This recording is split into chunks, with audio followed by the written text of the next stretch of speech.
Santa Rita Jail near Oakland, California is the 5th largest in America. Jail can be a world of violent gangs, hundreds of cliques that bring rivalries and vendettas from the streets behind bars. Hey, here, San Mateo, Manual gangster, you know what I'm saying? For many, life here means making a choice: join a gang or live without protection. You've got to run with somebody, because if you're out there by yourself, there are sharks watching you left and right. Jail becomes a proving ground where old-time gangsters teach youngsters the ropes. It's mostly respect your race. You always try to stick with your race. Trying to stay a step ahead of these gangsters is the jail's gang unit, working to keep the peace in a world fraught with hidden danger. The majority of them probably do have weapons right now. It could be just a small razor blade stuck in the side of their cheek. It could be anything. It's a constant battle for control between the deputies and the prison gangs. This morning, in the staff muster room at Santa Rita Jail, deputies are arming themselves with flak jackets and non-lethal weapons, all in preparation for a shakedown. Just hours earlier, a deputy was attacked by an inmate. We're going to be going out to, starting out with Housing 33. We're going to be doing a shakedown in that housing unit. We did have a deputy that was assaulted this morning, as you guys know. We're just going to go back down there and reestablish some control and remind these guys that this is our house. Are we ready? Yep, we're ready. The assault happened in the early morning hours. During a routine transfer, an inmate saw his opportunity and struck. Jail is a world where violence is a constant threat. In cases like this, the response must be swift, measured, and decisive. And when deputies head out into general population, they have to be prepared. Inmates may resist or fight back. Each situation is different, and the jail must respond with the appropriate force and numbers. In the case of shakedowns, the element of surprise is key. East side, gentlemen, I need everybody on your feet. Do not go to your drawers. Get up, get dressed. Searches like these are a fixture of life here at Santa Rita Jail. But when a deputy is attacked, everything becomes more intense, and even the slightest show of defiance can get an inmate handcuffed. Turn around, put your hands behind your back. Stop. Let's go. The deputies search every cell and turn over every bunk. Their aim is to find contraband, like weapons, drugs, and alcohol. Already the search is getting results. They uncover dozens of containers of homemade alcohol called Pruno. Throw some sugar in there and apple juice, and then just tighten it up, and it just starts fermenting. It's the catalyst for a lot of fights. People start drinking, and they get that liquid courage, and then a lot of fights break out. We do this on a routine basis. However, if you're going to be that housing unit that today you're going to threaten our staff, well, we move you to the top of the list. And today, they threaten our staff. Based on an assault that took place this morning, we move them to the top of the list. More than 150 inmates will be searched today, yielding gallons of alcohol. But the fight for control here is never ending, driven by one simple fact: this is the 5th largest jail in America.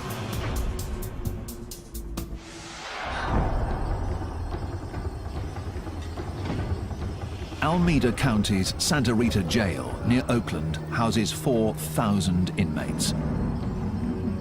18 housing units stretch the length of the sprawling facility, a full half-mile from end to end. There are 2 wings. The east side has protective custody units and minimum security dorms that house more than 300 inmates. On the west side, maximum security inmates are housed in double-bunked cells, and administrative segregation units hold problem inmates on lockdown 23 hours a day. As many as 60,000 inmates pass through here each year, creating an ever-changing inmate population, and the threat of violence is always present. Heightening that threat is a stark reality.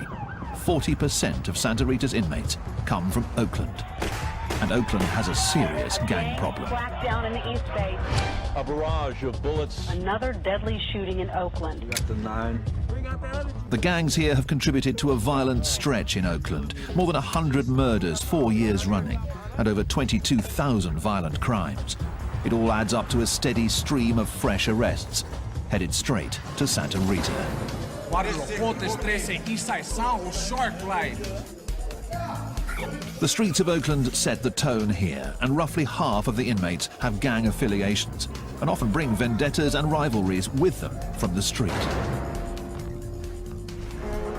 Keeping control means constant vigilance that begins the moment inmates walk through the door.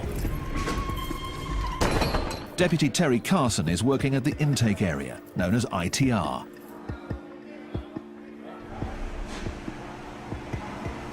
Have you been charged with any assaults on the police? No. Been charged with any assaults on other inmates? No. Carson interviews inmates to determine their criminal past, what sort of crime they're charged with, and what threat they might pose to other inmates. The information is used to classify inmates, and here in Santa Rita Jail, they are color-coded accordingly. Inmates given blue jumpsuits are considered medium security, posing a low threat. Yellow is given to those with heavy charges or a history of violence behind bars. Terrorist threats? Okay. Each one of these represents the year that you did in prison? Red means an inmate is headed to protective custody or administrative segregation. You remember what the case was at Central State Prison? Yeah. What was it? Barry, domestic assault, attempted murder. And when you were in San Quentin, how many points did you have? I made it level 4. You made level 4. It is classification born out of necessity, an attempt to keep the peace. Los tecolotes. It's that big 1-3 homeboy that you knew. Barrio Pobre, Sureños, 831, Costa Central. With so many gang members at Santa Rita, making sure rivals are separated is key. You see somebody that's opposite, say Sereno or Norteño, opposite of you. If you're near Sereno, you better get off on that Norteño. That's all there is to it. That's the politics. And if you don't, we're going to do something to you. But new tensions between gangs can heat up at any minute. So the jail has created a special unit to track the ever-changing gang world. Terry Carson is part of the team, and so is Mark Schlegel. Together they make up the Gang Classification Unit, and their office wall is lined with one of the keys to understanding the gang world: coded artwork. You have a Kumi 415 over here. This is the Hells Angels. West Oakland. Oh, you got X4 Norte. Hidden in the drawings are important clues of affiliation, of rivalries, and of potential conflict. It's all part of a story that translates to the history written on the inmates themselves: tattoos. When these guys come across the counter, you'll see the same type of artwork on their skin. So they tell me a story. 14th letter of the alphabet, which is N, which stands for Norte. You'll also see 14 on white supremacist guys, but that means totally different. These guys don't put this stuff on a piece of paper or on their bodies without a reason or a story behind it. Decoding the story may be vital to keeping the peace here behind bars, but the gang unit serves an even greater purpose. They are building a record of each gang member, one that will follow them to prison or back out onto the streets. It's valuable intelligence that gets shared with corrections and police alike. But the challenge for the gang unit is daunting. There are hundreds of cliques and gangs in California, and on any given day, behind the walls of Santa Rita, many of them are represented.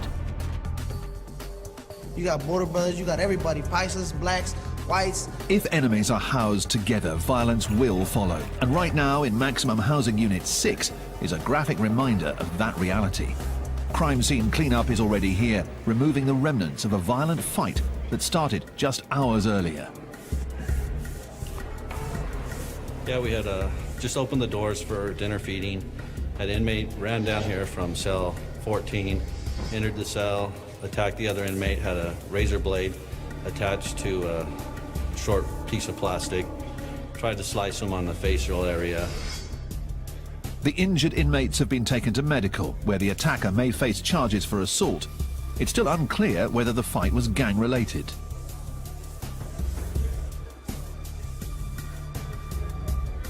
Here's your tier, and here's like the bottom floor. And the cell block. I still don't get the dice though. The unit is under constant pressure to get it right, to decode thousands of pieces of intelligence and gang writings. It's blood, but it's blood.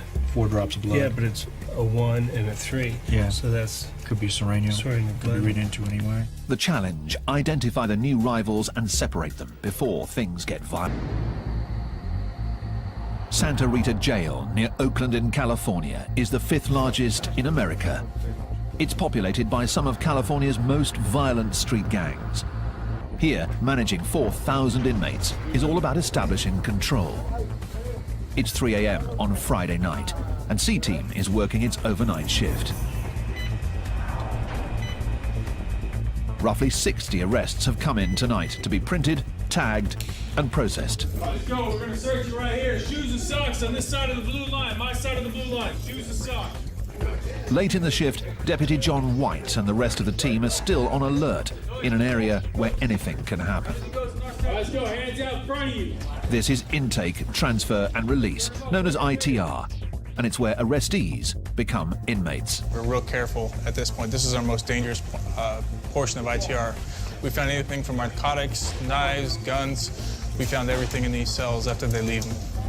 The mood is always tense, but tonight has gone smoothly. But as every deputy knows, the later it gets, the greater the chance for trouble.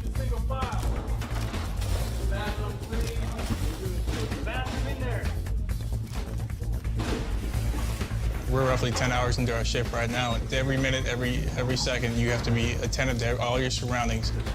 Around the corner in the pat-down area, that vigilance pays off when an inmate makes a move at a deputy. The response is quick, measured, and designed to make one point clear. This is jail.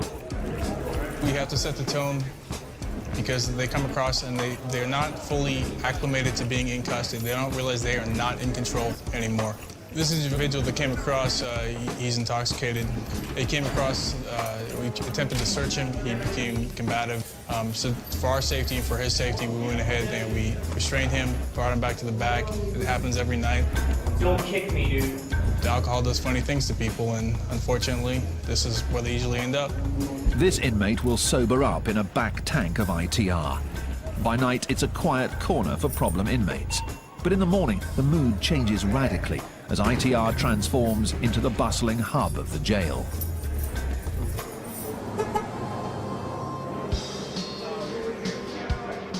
There are more than 30 tanks here, and on average, 400 inmates move through here each day.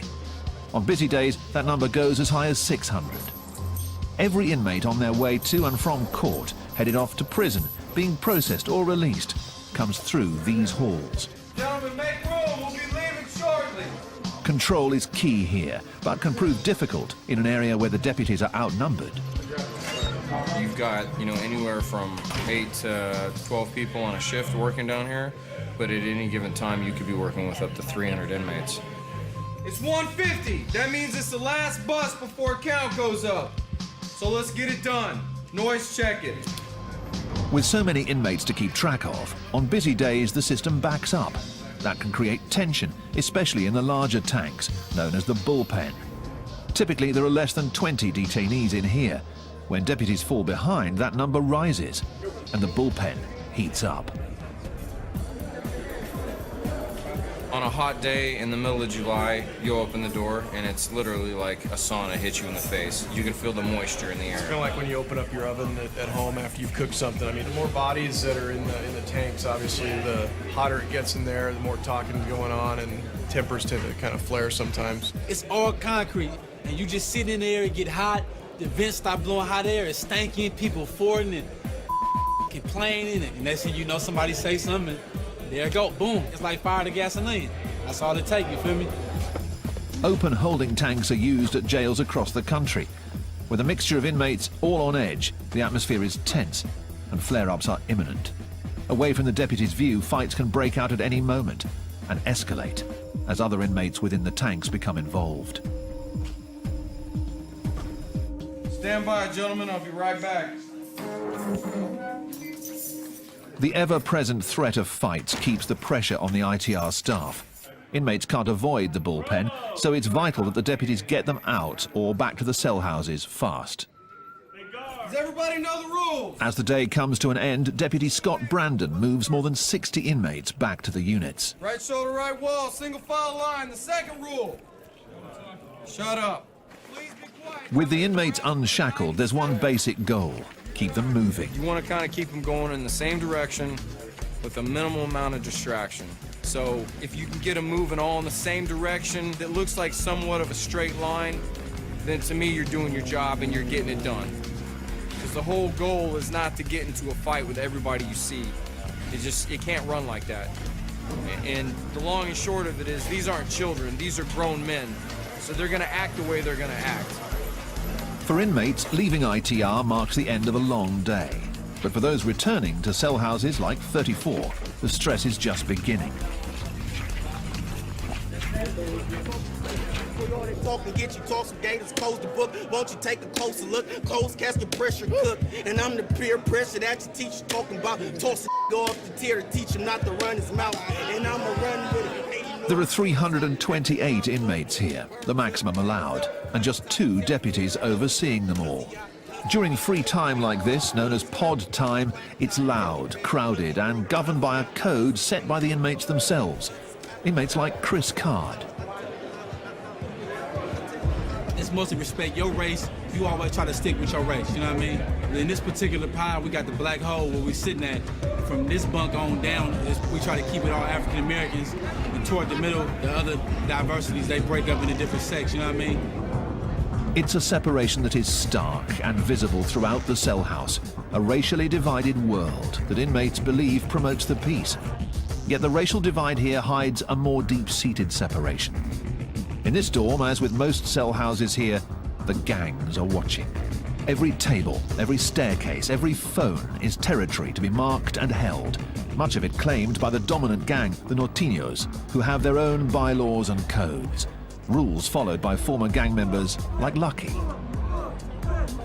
Everybody has a role, okay? It's like a body, you know? Like, everyone has a role in the gang. Everybody does. Because no matter if you're way up here or way down here, you're still contributing something. Say that there's a cell right here, okay? And this door opens 27 times a day.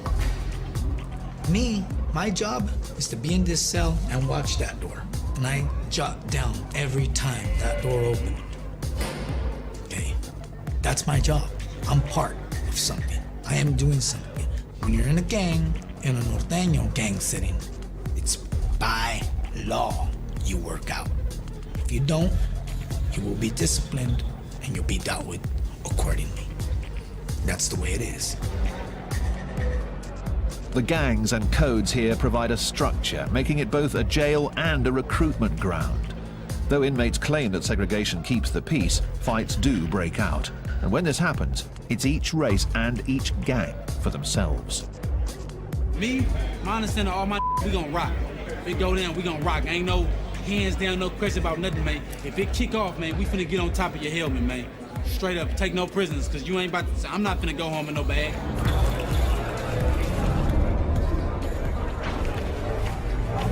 Lock down, fellas. Let's go, fellas, lock down! After 3 hours, pod time comes to an end and the inmates head back to their cells. The deputies walk through each of the tanks, where 36 men are double bunked behind mesh for the night.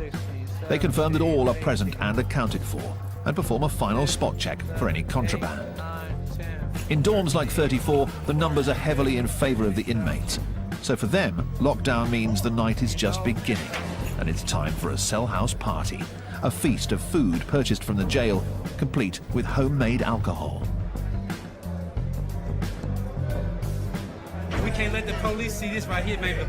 This right here, man, knock you on your Tonight we making gumbo, oysters, chicken, tuna, rice. We all put it, you know, I mean, we eat like kings in here. The city of Oakland, California, has one of America's highest crime rates, with more than 100 murders in each of the past 3 years. Police are investigating Oakland's third murder of the weekend. 40% of Santa Rita's inmates come from Oakland, and many of them are in gangs. It's the first stop for the accused on their way to trial. But with thousands of repeat offenders coming through the door each year, it also serves another purpose. Santa Rita is like a training ground for prison. On the jail's east end, Dorm 34 is heading outside for a weekday ritual. Yard call. All 328 inmates are out together, and while it may seem like a time for recreation and games, there's much more going on. than meets the eye. From the guard tower above, deputies Mark Schlegel and Terry Carson of the Gang Classification Unit look on. Being able to sit up here and watch people work out in the yard, you can see if there's tensions going on, who's got some authority and who the bodyguards are. As you look down here, you can see that all our Northern Hispanics are down here at the end of the yard doing their workout program. Push-ups and all the different types of exercises they got going on, and then talking about business at the same time. And they're positioned in certain places to keep an eye out of what's going on, you know. If you look down there, you see a guy, he's all by himself, standing by them pull-up bars right down there. See how he's standing there with his back to them guys working out? He's standing guard. The yard is all about territory, different gangs carving up their own sections, their own turf. Norteños control the handball courts, black gangs rule the basketball court, and other Latinos on the volleyball court. The yard has a strict set of rules set by group leaders. What you have is you have every faction out there. You have Black, BGF, Blood, Crip. You got the Northerners and the Southerners. You got whites. I don't want to deal with nobody else, no other race. They're not going to get in my way. You're not going to step on my game. You know, that's it. You stay on your side of the grounds. I stay on mine. You cross my ground, it's over. You know, I will kick the yard off. I don't care. The rigid structure can be seen almost everywhere. And in a jail dominated by gangs, going it alone seems a difficult option. You've got to run with somebody, okay? Because sooner or later, you're gonna get caught up in a situation where who are you gonna turn to? Yourself, you know? Because if you're out there by yourself, there are sharks watching you left and right. They're gonna come and try to use you. They're gonna come try something to get over on you. That's how it works. And these guys, I would say a good majority of them probably do have weapons right now. It could be just a small razor blade stuck in the side of their cheek, or it could be, you know, a toothbrush that's sharpened down in their sock. It could be anything. The threat of violence is just one part of life on the yard. For inmates headed for serious time, the yard is also a proving ground, and the lessons learned here are carried forward to prison, where the stakes are even higher. Many of California's most infamous prison yards are dominated by hardened gangs, and their clashes can be deadly.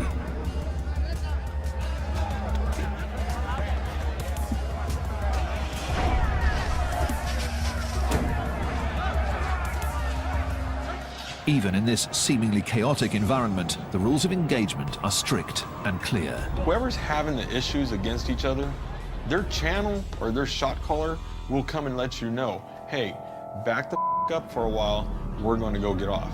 If you want to get involved, let us know. You have to know who's who over or who's helping who out to know when it's going to jump off. But you can pretty much tell. I mean, you'll see it. You'll see the grouping up. You'll see everybody getting in position, and then next you know, it's mayhem. This riot at California's Pelican Bay prison probably started after tensions built between rival gangs. The conflict lasted for more than half an hour as corrections officers tried to regain control. In the end, more than 20 inmates were injured. The threat is always there. You could walk past some guy and look at him just like, the sun be in your eyes, and you look at him with your eyes like, and then he'll run up on you. What the hell are you looking at? Nothing. Oh, I'm not nothing? See, and it could go just a domino effect of, you're just saying the wrong things. The constant threat of violence has created a surprising shift. Gang members behind bars are turning their backs on gangster life. They're called dropouts, and they make up more than half of the inmates in protective custody here at Santa Rita. And Brian Curlis is one of them. Leaving gang life behind is no easy task. Curlis is in on a parole violation and is waiting for his sentence, which could mean a return to prison. He has a coveted job as a pod worker, but his criminal record makes him a 3 strikes candidate, meaning a new charge could get him a life sentence. And as a former gang member, the aggressive mentality runs deep. It's like now I'm a worker here. I tell people straight up, if you don't like the way I'm doing something, here's where I live. Come and see me at breakfast, I don't have no problem with it. But at the same time, I don't want to get in a fight because I'm a three-strike candidate, you know? It's like, I don't know. Curlis is walking a fine line. One slip could land him behind bars for 25 years to life. Santa Rita Jail holds criminals from some of Oakland's most dangerous gangs. For gang members, cell houses and yards are a harsh training ground where the inmates are indoctrinated into the gang code. For the deputies, keeping the peace is a never-ending challenge that requires more than just watching over the inmates. It requires constant surveillance and vigilance. And today, in Dorm 32, deputies Carson and Schlegel of the gang unit are following up on some fresh intelligence. Time for pod time, pod time. Lower tiers, stay off the carpet. Upper tier, stay off the stairs. Once all the doors are closed, I'll flash the lights. Again, this is pod time. Apparently about a week ago, from the information we're getting, they removed some of the guys that had a lot of say in this pod for the Northern Hispanics. They were taken out. And during that time, you have a void there, so there's always going to be a little power struggle within the group to say who's going to step up and call the shots. In the rigid gang structure behind bars, the shot caller is the one in charge. He runs the dorm, decides who fights who, but he also keeps the peace. Without him, even more fights could break out. So the gang unit is trying to figure out who is stepping up next. Figuring that out can be tough in this constantly shifting environment. One of the things that they do as leaders is to help train everybody else that's coming in here, or make sure that people understand, the structure in there. This is a county jail. When you're in the county jail, it's not like we're in prison where people are in there for years at a time. They're in for short periods of time, and so there's a lot of turnover, and there's a lot of people coming and going. That constant turnover is one of the key challenges to keeping control here. Santa Rita sees nearly 60,000 inmates each year from all over Alameda County, so rivals from the street can easily end up housed next to each other, and that can spell trouble. Just as the jail is constantly looking to classify any incoming gang members, the gangs themselves have their own strict classification process. And just like the jail, it begins from the moment an inmate walks into a new cell house. When they come in, they have to check in, and when they check in, they have to give, from the time they started coming into custody, the first crime that they ever committed to up until now, they have to list each and every crime that they committed, where they went, where they stayed, what state prison they were in, who this cellie was, and all that stuff. So they have to have that track record there. It's like writing up their resume. These gang resumes are compiled on notes and are the key means of communication between the gang members.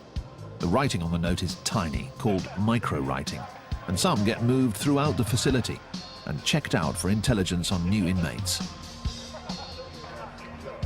Information flows from one end of this facility to the other end of the facility on a daily basis.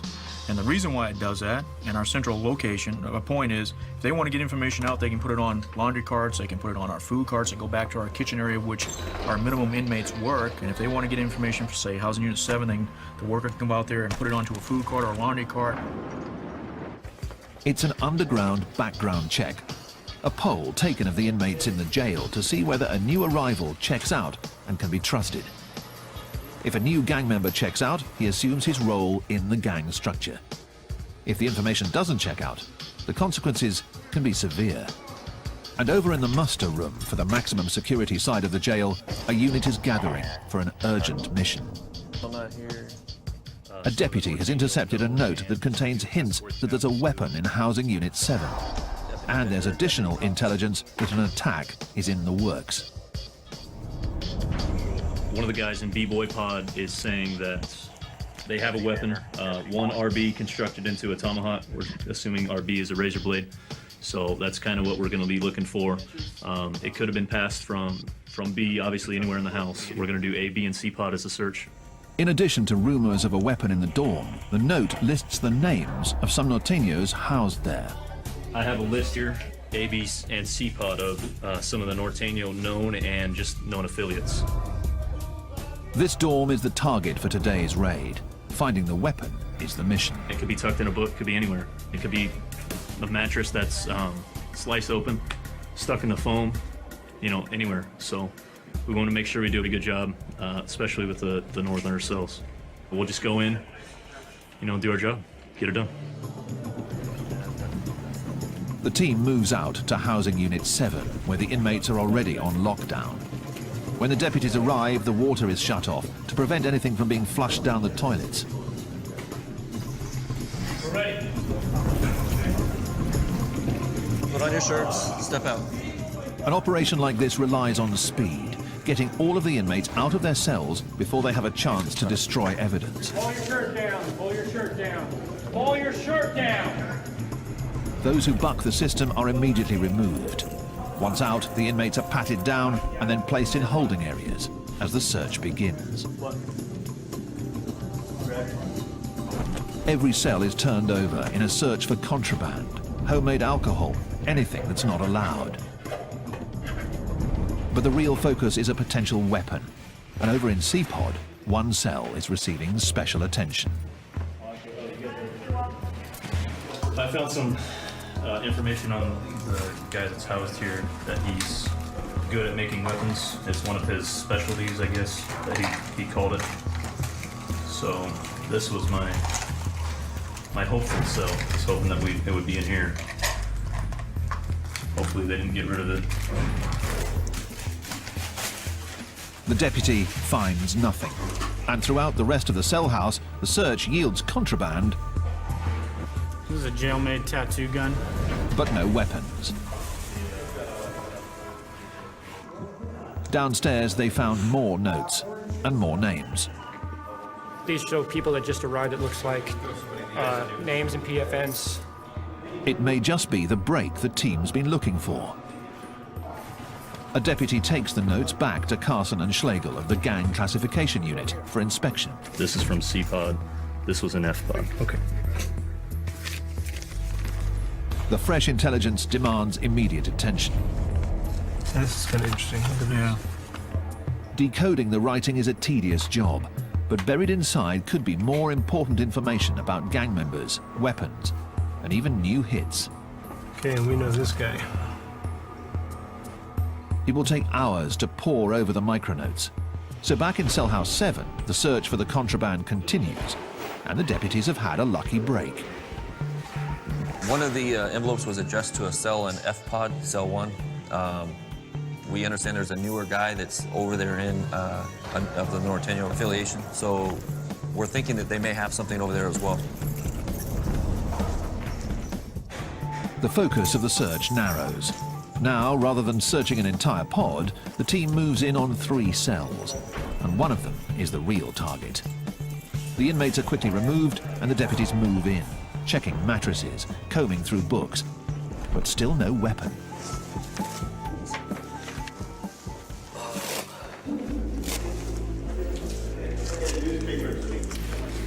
Out in the common space, a deputy spots something wedged under the television. It's coming in. That's what that's there for. Somebody get It could be what they came here for. Yeah. A blade. Yeah. So we fit it up to slice somebody with. Yeah. See? The dangerous weapon is removed from Cell House 7. And for now at least, a possible gang hit is averted. Another small victory in a world where the threat of conflict is constant. Over in protective custody, Brian Curlis still marks his days at Santa Rita, trying his best to stay out of harm's way in a world of violence.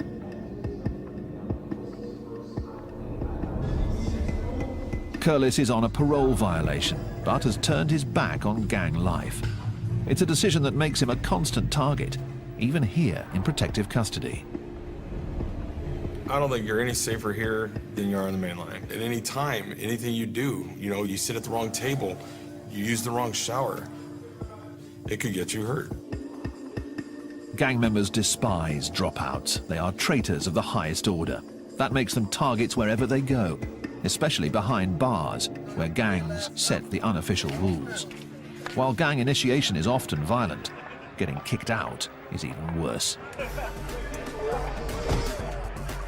It's called a removal, a quick but violent act where a gang member slices another in the face with a weapon. The slice leaves a permanent mark and lets other gang members know that the target is a dropout, what they call no good.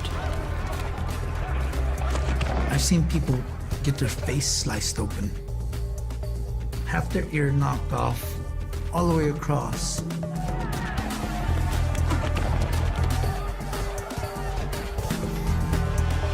be a dropout, you know, it's like you're hated. You're hated a lot. People literally 100% want to kill you. By being placed in protective custody, the dropouts are already marked by the red jumpsuits they wear. So far, Curlis hasn't been attacked, but anything's possible in jail.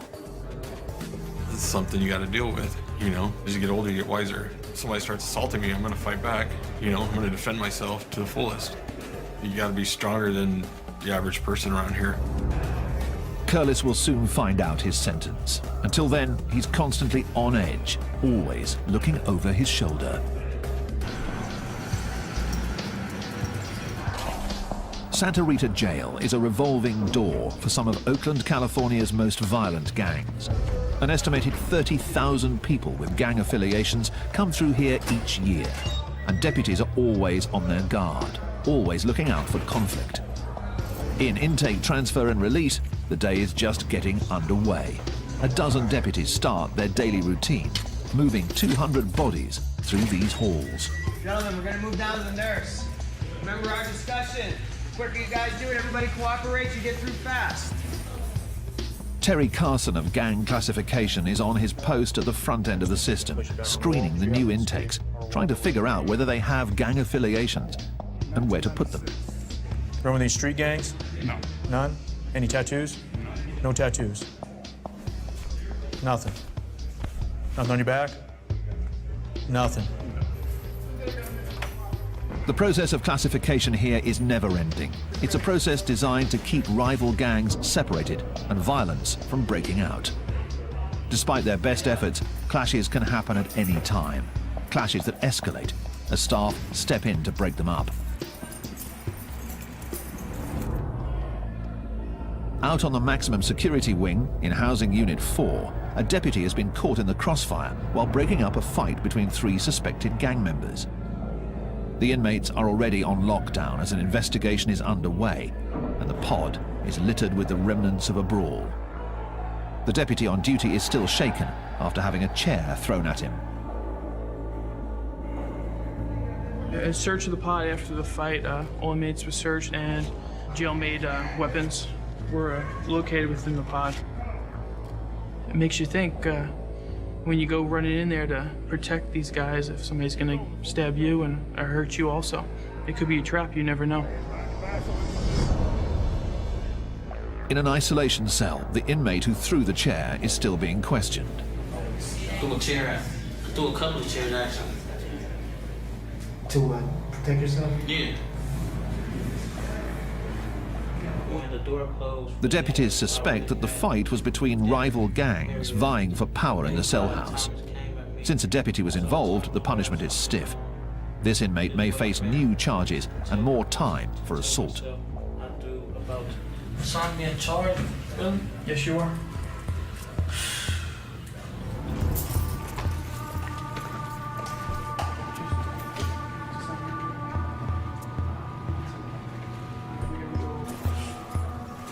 New charges are something that every inmate dreads. They can mean more time behind bars.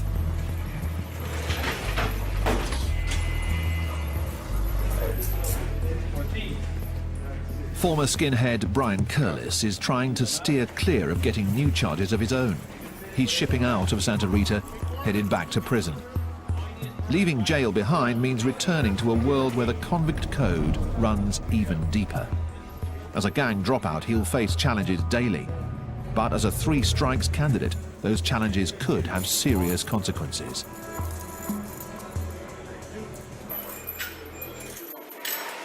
I have too much violence on my jacket to where if I even slap somebody in prison for mouthing off at me, I could do life, you know, but I'm a dropout right now. I've gotten out of it because what am I gonna do? I look back sometimes and I think to myself, man, I've screwed up. Never mind, hold on. I screwed my kids up going through this, and it's just crazy. you know? So.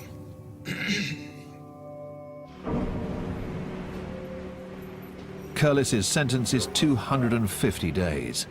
250 days.